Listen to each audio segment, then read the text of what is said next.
လုံးလေးမင်္ဂလာပါခင်ဗျကျွန်တော်တို့ရဲ့ Main Night Echo Channel ကနေပြီးတော့ကြိုဆိုလိုက်ပါတယ်ဒီကနေ့ကျွန်တော်ရဲ့ Channel ကနေပြီးတော့ပရိသတ်တွေကိုတင်ဆက်မယ့်ဇာတ်လမ်းလေးကတော့စာရေးသူစုမုံဟင်းတရရေးသားထားတဲ့ဝိညာဉ်ဓာတ်ပုံဆိုတဲ့ဇာတ်လမ်းလေးပဲဖြစ်ပါတယ်ဒီဇာတ်လမ်းလေးကိုမစတင်ခင်မှာကျွန်တော်တို့ရဲ့ Channel လေးကို Like and Subscribe မလုပ်ရသေးဘူးဆိုရင်တော့ Like and Subscribe နှိပ်ခဲ့ပြီးတော့ဇာတ်လမ်းတွေများစွာကိုမလွတ်တမ်းခန်းစားနားဆင်နိုင်မှုအတွက်ပရိသတ်တို့ကဘေးနားက Notification လေးကိုနှိပ်သွားကြဖို့အကြံပြုရင်းနဲ့ဇာတ်လမ်းလေးကိုစတင်လိုက်ပါပြီခင်ဗျာပြည့်ရည်ပြည့်ချင်းအပြောင်ပြက်လှုပ်ချင်းဆိုတော့ကအကာအားလျော်စွာမကောင်းမှုကိုဆောင်တတ်ပါတယ်။ရေမောပြောရှင်မှုအတွက်တက်တက်ပဲဖြစ်ဖြစ်လောင်ပြောင်ကြီးစေခြင်းတကူအတွက်ပဲဖြစ်ဖြစ်စောင်းအောင်ကြတာတွေရှိပါတယ်။ကြီးစားတန်ကရံများတက်တဲ့ဆိုရိတ်စကားတော်မှရှိတယ်မဟုတ်ပါလား။အသက်တရားမနေရပေမဲ့အမှုတရားပွေရတဲ့လူစတော်ကလည်းအခက်သားလားညင်တို့စရိုက်တို့စရော်ရီရလေးရှိသေးတယ်။မွေးကလေးကပါလာတဲ့အကျင့်စရိုက်ဆိုတော့ကောင်းတာပဲဖြစ်ဖြစ်မကောင်းတာပဲဖြစ်ဖြစ်အပြီးတိုင်းဖျောက်ဖျက်ဖို့ဆိုတော့ခက်တယ်ပြောင်းမလွယ်ကူလောက်အခုကျွန်တော်စာဖတ်သူတွေကိုရေးပြမယ့်ဝတ္ထုလေးကတော့အကြီးစားတန်အနောက်တန်သူတယောက်ရဲ့အကြောင်းလေးပါဒီအကြောင်းကကျွန်တော်ကိုတွေ့တော့မဟုတ်ပါဘူးကျွန်တော်နဲ့ညီကိုလိုခင်မင်ရတဲ့တငယ်ချင်းတယောက်ကတတိယကျွန်တော်ရှိရာတင်ပြူစည်းကလေးကိုရောက်လာတော့တယ်တငယ်ချင်းတယောက်မတွေ့ဆုံဖြစ်ကြတာကြားပြီးဖြစ်တော့လက်ဖက်ရည်ဆိုင်လေးတစ်ဆိုင်မှာထိုင်ပြည့်ရှင်နဲ့စာရေးနေတဲ့ကျွန်တော်အကြောင်းကိုသိနေတဲ့တငယ်ချင်းကဒီကောင်အောင်ကျော်မင်းကဇလန်လေးတစ်ပုဒ်ပြောပြမယ်ဝတ္ထုရေးကွာအဲ့လိုမျိုးပေးခဲ့တဲ့ဇလန်လေးတစ်ပုဒ်ပြောဒီဖြစ်ပျက်ကတော့သူတို့နေတဲ့နေဒေတာလေးတစ်ခုမှဖြစ်ပျက်ခဲ့တဲ့အဖြစ်ပျက်ဆန်းလေးတစ်ခုပေါ့ဗျာအချိန်ကတော့လွန်ခဲ့တဲ့10နှစ်ကျော်လောက်ကပေါ့ဒီနေ့မကြည့်ပြအိုင်ရွာကကိုမြသူရဲ့ဇာပနာမြေချတကြုံမဲ့နေ့လေးဖြစ်ပါတယ်ကိုမြသူရလည်းလွန်ခဲ့တဲ့3ရက်ခန့်ကပိုးတီပြီးတော့ဆုံးပါသွားခဲ့ပါတယ်ကိုမြသူဆုံးတော့ဇနီးဖြစ်သူမတင်ဝင်းကသားသမီး3ယောက်နဲ့ကြံရစ်ခဲ့ပါတယ်အော်ကဲဒီမှာဆိုတာကလည်းအခက်သားလားမြင်းနဲ့ရလှန်ဆိုင်ဆိုသလိုမျိုးမရှိရှာလို့ငါးဖာလေးတွေရှာကြံစားရတဲ့ဘဝမှာတနေ့ကမိုးရီတဲနေတဲ့လမ်းမရက်တရက်မှာကိုမြသူခရီးတော်ချောင်းကလေးနေဘေးမှာထောင်ထားတဲ့မြုံတွေကိုဖော်ဖို့အတော့ပိုးတီခဲ့တော့တယ်။တာဇော်မရဇော်တွေနဲ့အိမ်ရောက်အောင်လို့အားတင်းပြန်လာတဲ့ကိုမြသူအိမ်ရှိလေရောက်ရောမိတယ်ဟေးမိတယ်နှကုန်းသာခေါ်လိုက်နိုင်တော့တယ်။အိမ်ရှိကလေးမှာပဲဟတ်ထိုးလဲပြီးတော့တေပွဲဝင်သွားတော့တယ်။အလိုကိုမြသူရဲ့အတန်နဲ့တူလိုက်တာမိခွက်လေးကိုထိုးရင်းနဲ့အိမ်ရှိကိုဆင်းလာတော့မိုးရီထဲမှာလဲကြတီးဆုံးနေတဲ့ကိုမြသူကိုတွေ့ရတော့တယ်။အမလီလုံးကြပါအောင်တော့ဒီမှာကိုမြသွေးဘာဖြစ်လာတယ်မသိဘူး။အနီးပါအိမ်ကြီးချင်းတွေလည်းရောက်လာရောကိုမြသွေးအသက်မရှိတော့ဘူးဗျ။ဒီတော့လေအာသူဘအတွက်ပြင်ဆင်လှုပ်ရှားရှိရာတွေလှုပ်ဒိတ်စာတွေအားလုံးကိုတော့မကြီးပဲအိမ်ရွာကကာလာသားခေါင်းဆောင်ထုံးမောင်ကဥဆောင်တော့တယ်။ဘုန်းကြီးကိစ္စကိုတော့ကျတို့ရွာကလေးထိတ်ကရွာဦးကျောင်းစီရတော့ဦးတော်ပိတာကတာဝန်ယူတယ်။ကျတို့မကြီးပဲအိမ်ရွာကလေးမှာအာသူဘကိစ္စပေါ်လာပြီးဆိုရင်တော့တစားပြင်တုတ်တန်ကတော့ဟိုးဆုံကလေးမှရှိတဲ့ဖျားပင်ကုန်းဆိုတဲ့တုတ်တန်လေးမှပြုတ်လောက်တယ်အခုလဲရက်တလေးရွာတလေးထုံးစံလေးတွေရှိတဲ့အတိုင်းမြသူရဲ့စာပနာကိုမော်လဲတနာရီလောက်မှာရွာသူရွာသားတွေနဲ့ခရီးပင်ကုန်းတုတ်တန်ကလေးကိုပို့ဆောင်တကြိုကြတော့မယ်ကျေးလက်တော့ရဆိုတော့ကလည်းသိရမဟုတ်လားတူဒုက္ခရောက်ပြီးဆိုရင်မကော်လိုက်နဲ့ကိုညီမဲ့သူတွေဝိုင်းဝန်းမဲ့သူတွေတအုံဓမ္မမြသူရဲ့ကုသိုလ်ပဲလို့ဆိုရလိမ့်မယ်ဒီနေ့အာသူဘချမဲ့ရက်မှာမိုးလေဝသကကြေးလင်းနေတယ်တွေးတွေချော့ချော့ဖြစ်တယ်သူသနိုင်ကိုတနိုင်နဲ့မာဒီကူပန့်လာတဲ့ငွေစရောကလည်းမနေတော့ဘူးသူကိစ္စပြီးရင်တော့မှသူ့မိသားစုအတွက်အနေချင်းဆိုသလိုကြံနေခဲ့နိုင်တော့တယ်လူတယောက်အတွက်နေရေးကအရေးကြီးတယ်လို့တရေးကလည်းအရေးကြီးတယ်ဒါတော့မှတော့ရက်မှာမို့လို့ဇရိတ်စကားစရောကကျင်းတာမြို့မှာဆိုရင်လည်းရွာလေပြီဒီလိုနဲ့တနာကြီးတတမှညာသူရဲ့အာသူဘကိုမြေးချဖို့ရွာသားတွေကတဲဆောင်ရင်းနဲ့ခရားပင်ကိုတောက်တန်လေးကိုတွားကြတော့တယ်သူရဲ့ယောက်ျားရှိတဲ့တုန်းကပုံရိပ်တွေကိုပြောပြီးတော့ငိုရှာတဲ့မိတင်ဝင်းရဲ့အဖြစ်ကိုကြည့်ပြီးအာသူဘလိုက်ဖို့တွေသူတွေမျက်ရည်မစင်နိုင်ကြဘူးဒီလိုနဲ့ခရားပင်ကိုတုတ်တန်လေးကိုရောက်တော့တုတ်တန်လေးထဲမှာရှိတဲ့ဇီးရက်ကလေးမှာမြောက်သွေးကိုတရဏဂုံတင်လူကြီးတွေ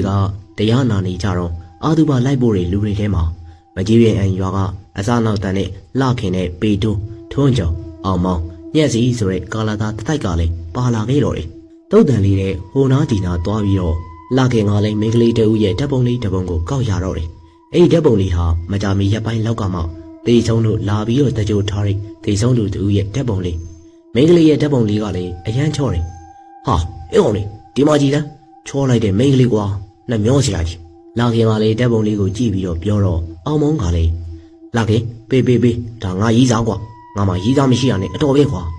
ဓာတ်ပုံလေးကအောင်မောင်းရဲ့လက်ထဲကိုရောက်သွားပြန်တော့တယ် တပံအောင်မောင်းလက်ထဲကနေပြီးတော့ကြော်ထုံးပေထုံးညက်စီလိုလက်ထဲကိုသူကယူသွားလိုက်ငါယူသွားလိုက်နဲ့ဒါငါမိမကွာဒီလိုရုပ်ကြောလေးရရင်တိတ်ကောင်းမှာပဲကွာထုံးကျော်အပြောဆုံးတော့ပေတိုးကလည်းဟဲ့ကောင်ထုံးကျော်မင်းပြောတာမှားတယ်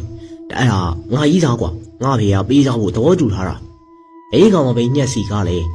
ရောက်နေမင်းတို့ပြောတာတခုမှမမှန်ဘူးသူ့ဖေအမေတွေကငါနဲ့မပေးစားလို့စိတ်ညစ်ပြီးတော့အစိတ်ရောက်တေးသွားတာကွာညက်စီရဲ့စကားဆုံးတော့ဟဲ့ကောင်နေပေးဒါငါချစ်သူကွာငါအိမ်ကိုခေါ်သွားရမယ်အိမ်တော့မှာတော့သုတ်တန်လေးမကောက်ရတဲ့အမျိုးမြင်မသိချောမောရိမိန်းကလေးတဦးရဲ့တက်ပုံလေးတစ်ပုံကလာခင်ရဲ့အင်ကြီးအိတ်ကန်လေးထဲမှာပါသွားရင်းနဲ့မြာသူရဲ့ဇာပနာမြေချပြီးစီးတဲ့အခါမှာပဲအတီးတီမကြီးပင်အံရွာကလေးကိုပြန်လာခဲ့ကြတော့တယ်နေငါဖြစ်ပျက်ခဲ့တဲ့အကြောင်းအရာလေးများကိုလူကြီးများတဦးတယောက်မှမသိခဲ့ပါဘူးတာခင်တို့လူငယ်တစုသာသိခဲ့ပါတယ်အိမ်ပြန်ရောက်တော့မြာသူရဲ့အာသုဘအင်္ဂလိပ်မှာလောက်ကင်ဆရာလေးများကိုလောက်ကင်ရင်းနဲ့ညဘက်မှာလည်းအိမ်သားများကိုအဖော်အဖြစ်ရက်လေတဲ့အထိလောက်ခင်တို့ကာလာသားတစုကလည်းစောင့်အိမ်ရတော့တယ်။ရွာမြောက်ဘက်ရွာဦးเจ้าမှကလတက်ခောက်ထန်12ချက်ကိုကြားလိုက်ရတယ်။မြောက်သွေးတို့အိမ်မော်ကလေးမှာစကားပြောသူကပြောကစားသူကကစားတချို့အရက်သူများကလည်းအိမ်ရှိလေးမှာရင်သွေးကိုကျူနေတော့တယ်။အဲဒီအချိန်မှာပဲခွေးနဲ့ကြီးတစ်ကောင်ရဲ့ဝလုံးထိုးဟောင်းတန်များကအဆက်မပြတ်ပေါ်ထွက်နေတယ်။မကြခင်မှာပဲရွာမြောက်ပိုင်းမှာခွေးများရဲ့ဦးတန်များကလည်းဆက်ကပေါ်လာပြန်တော့တယ်။အိမ်ရှိမှာရင်သွေးကိုကျူနေကြတဲ့ဘိုးလေးတာခင်နဲ့ရွာသား3-4ဦးကလည်းအိမ်ရှိတက်တယ်မှာလာဟောင်းနေတဲ့ခွေးနဲ့ကြီးတစ်ကောင်ကိုဒီခွေးရလေဟောင်းလိုက်တာတော့အနီးပါးကဂဲတလုံးနဲ့ပေါက်ကမောင်းထုတ်လိုက်ပါပြီခွေးနဲ့ကြီးကလည်းထွက်ပြေးသွားတော့တယ်မြာသူရဲ့အင်္ဂလိပ်ပေါ်မှာကစားဝိုင်းလေး3ခုသာရှိတယ်လာခင်တို့လူငယ်တစုကလည်းကစားနေတဲ့ဝိုင်းမှာစတင်ပြီးတော့အောင်မလေးဗျလို့ရပါအောင်လို့ဗျာအောင်လို့လာခင်တယောက်ကောက်ခံငင်းကအော်ရင်းနဲ့လူးလိန်နေလေတော့တယ်ဟဲ့ထားမိလို့မိကျွယ်လို့လာကြစမ်းအိမ်ထဲကပယုတ်စီဘူးယူခဲ့ကြစမ်းအဘွားတူရဲ့အတန်းအမလေးဗျာမခံနိုင်တော့ဘူးတေးတော့မယ်ဗျစီယုံပို့ကြပါဗျာစီယုံပို့ပေးကြပါ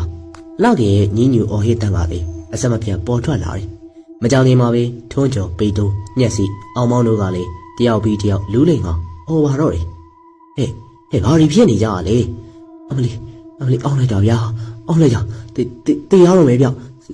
စီယုံပို့ပေးကြပါဗျာဒီကလေးတွေဘာတွေစားမိကြလဲမသိဘူး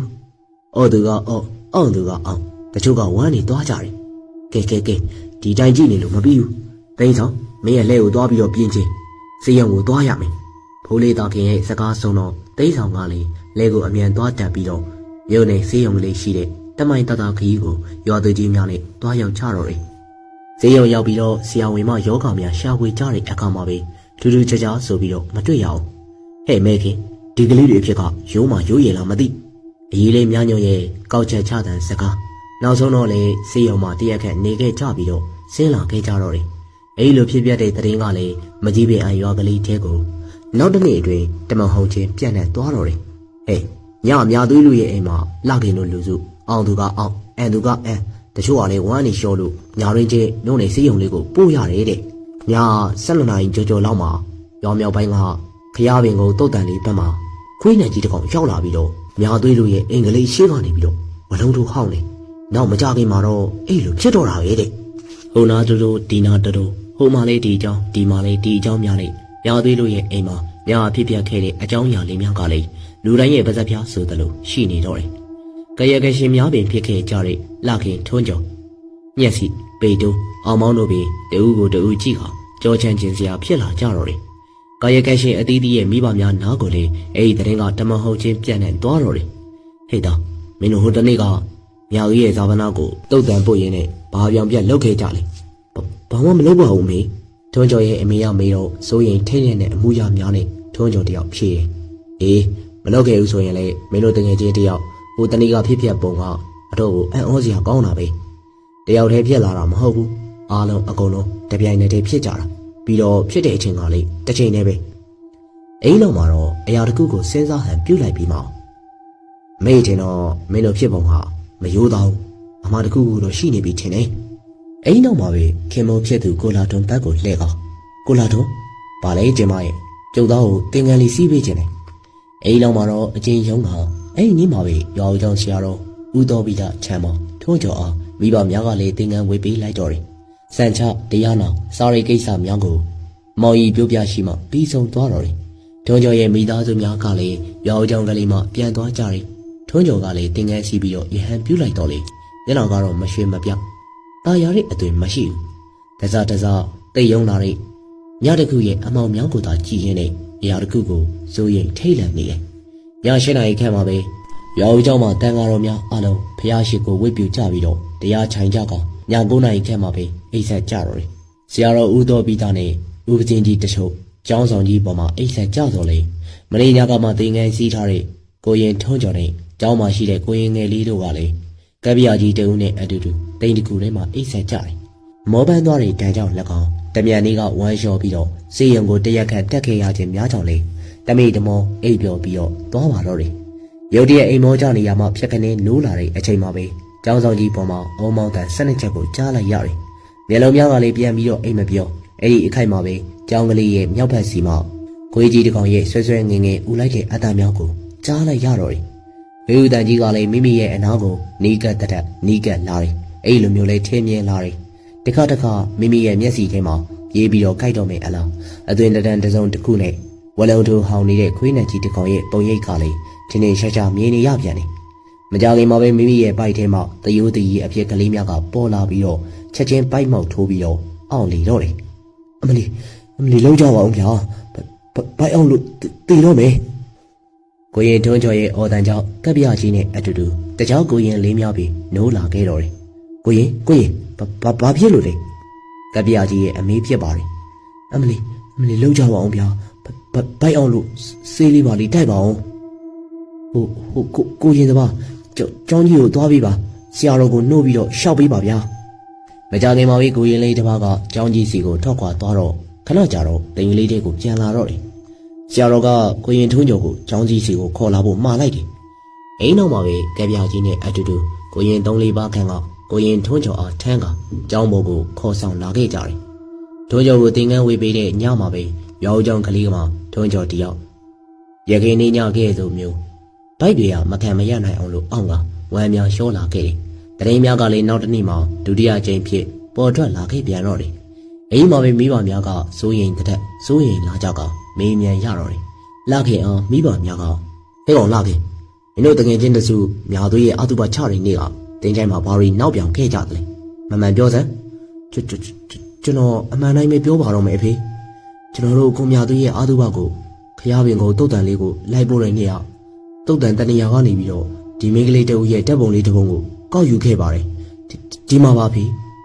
အိမ်နောက်မှာတော့မိမိရဲ့ပတ်စံအိမ်လေးထဲမှာထိတ်ညံထားတဲ့မိန်းကလေးရဲ့တက်ပုံလေးကိုထုတ်ပြီးတော့ပြတော့တယ်ဟာမင်းတို့အတော်ခက်တဲ့ကောင်းလေးပဲကွာမလုံကောင်းတာတွေလောက်ခဲ့ကြတယ်ကြည်စမ်းတော်သေးတာပေါ့မတီကောင်းမပြောက်ကောင်းဒါမျိုးဆိုတော့မစမနောက်ကြရဘူးကွာရဲတလိရွာတလိဆိုတာရှိတယ်ရွာကိုခိုက်တတ်တယ်လူကြီးသူမတွေရဲ့ပြောတန်ဆိုတန်လေးကိုမင်းတို့မချဘူးလားလောက်ရင်တယောက်ခါတော့တုံတီပါဝေလုံနေတော့တယ်မိမိပြုတ်လောက်ခဲ့ကြတဲ့အလုံးမတစ်ခုအတွက်စိုးရိမ်စိတ်ကြောက်ရွံ့စိတ်များနဲ့ထိတ်လန့်နေပုံရပါတယ်အဲ့ဒီဓာတ်ပုံလေးရဲ့ပိုင်ရှင်အမျိုးသမီးလေးကတိတ်ကိုချောတော့ကျွန်တော်တို့တငယ်ချင်းတစုဓာတ်ပုံလေးကိုသူကယူလိုက်ငါယူလိုက်နဲ့တယောက်တစ်ပေါက်တားပြောမရပြောဆိုတာမျိုးတွေတော့မှပြောခဲ့မိတယ်အဖေကြော်မကောင်းကြောင်မကောင်းကွာဒီရွာလုံးတရက်လုံးမှလေအော်တောင်းတင်ကိုဖြစ်လို့မဖြစ်ဘူးဒီတိုင်းဆိုရင်တော့မတွေးရစေအောင်စိုးကြိုတွေကတစင်မီတစင်ဖြစ်လာနိုင်တယ်ရွာလူကြီးတွေနဲ့တိုင်ပင်ပြီးတော့ဒီဓာတ်ပုံကိုလည်းတုတ်တံမှာပြန်ထားရမယ်ဇော်ကားမော်ကားတားပြောမရပြောဆိုမိတဲ့ဝိညာဉ်ပိုင်ရှင်မိန်းကလေးကိုလည်းမင်းတို့တောင်းပန်ရမယ်အိမ်နေညမှာပဲလှခင်တယောက်ဘာမှမဖြစ်တော့လေအိမ်မောင်တယောက်ကတော့ဒူးဆန်းတဲ့အိမ်မက်တစ်ခုကိုမြင်မှတ်နေတော့တယ်ည12 နာရီခန့်မှာပဲမိမိတို့နေထိုင်ရအင်္ဂလိပ်စီကိုအရက်ရှိထထောင်မောင်းနဲ့လူတယောက်ဝင်လာကအောင်မောင်ဒီတော့အောင်မောင်ဆိုတာရှိလားအဲ့လိုမျိုးမေးတယ်အဲ့ဒီခါမှာပဲအောင်မောင်ကအရေးတကပေါက်လေးနားကိုထွက်လာပြီးတော့အရေးလမ်းမပေါ်ကိုကြည့်လိုက်တော့တယ်လူတယောက်နဲ့ခွေးနိုင်ကြီးတစ်ကောင်ကအရေးမှာရက်ရနေတဲ့ကောင်အောင်မောင်ဆိုတာမင်းလားဟုတ်ပါတယ်ကျွန်တော်အောင်မောင်ပါမင်း3-4ရက်ခန့်ကရပင်ကုန်းတုတ်တန်ကမင်္ဂလီတယောက်ရဲ့တပ်ပုံကိုယူလာပြီးတော့ဒါပြောမရပြောကြတဲ့သူတွေတဲမှာမင်းရောက်ပါတယ်မဟုတ်လားကျွန်တော်မပါပါဘူးခင်ဗျာမပါပါဘူးအေးကောင်ငါ့ကိုညာမနေနဲ့မင်းလည်းပါပါလေအေးမင်းတို့ကောင်တွေကြက်တတိထားမင်းတို့တွေကတယောက်ကိုသေအောင်လို့လုပ်မယ်အေးလိုမျိုးကျင်းဝါသွားပြီးတဲ့နောက်မှာပဲရောင်မြောက်ပိုင်းခရပင်ကုန်းတုတ်တန်လေးရှိရာဘက်ကို လဲပြီးတော့ပြန်သွားတော့တယ်အဲ့ရမှာလမ်းနိုးလာတဲ့အောင်မောင်တယောက်ကလည်းမိမိမြင်မှတ်ခဲ့တဲ့အိမ်မက်ကိုတွေးပြီးတော့ကြောက်နေမိတယ်အမေထပါအောင်ဗျာထပါအောင်ဟဲ့ဘာဖြစ်လို့လဲဘဲရောက်ပြန်ပြီလားဘဲရောက်လို့မဟုတ်ဘူးဗျအမေကိုတော့ပြောပြစရာရှိလို့အမေကလည်းအဲ့ရမှာနိုးလာတဲ့အချိန်မှာလွန်ခဲ့တဲ့3-4ရက်ကန်ကမိမိတို့ဖြစ်ပျက်ခဲ့တဲ့အဖြစ်ပြက်လေးများကိုအစမှအဆုံးတိုင်အမေကပြောပြလိုက်တယ်ဟုတ်ကွယ်မင်းတို့ကလေမလောက်ကောင်းမလောက်အပ်တာတွေကိုလှုပ်ခဲ့ကြတယ်ကြည်စမ်းလူကြီးတွေအခုမှသိရတယ်အချိန်မီလို့တော်သေးတာပေါ့တခုခုဖြစ်ပြီးမှသာသိရရင်ရင်ကျိုးရပြီမဖြစ်ဘူးမနက်လေးရင်တော့ရွာလူကြီးတွေနဲ့တိုင်မြင်ပြီးတခုခုလုံးမှဖြစ်တော့မယ်မကြခင်မှာပဲတကောင်ကျက်သွန်တန်တခုကလေးရွာကလေးပေါ်ကိုဖြန့်ကျက်ရင်းနဲ့ကြောက်ရောက်လာတော့တယ်အာယုံရဲ့အစိပ်ပိုင်းတစ်ခုစီကိုဥတီရင်းနဲ့နီးကပ်လာတာမို့လို့ညာအေးစိမ့်စိမ့်ချမ်းပြီးတော့လာခဲ့တယ်အမောကိုစီနဲ့ဘေးချင်းရွာသူရွာသားအားလုံး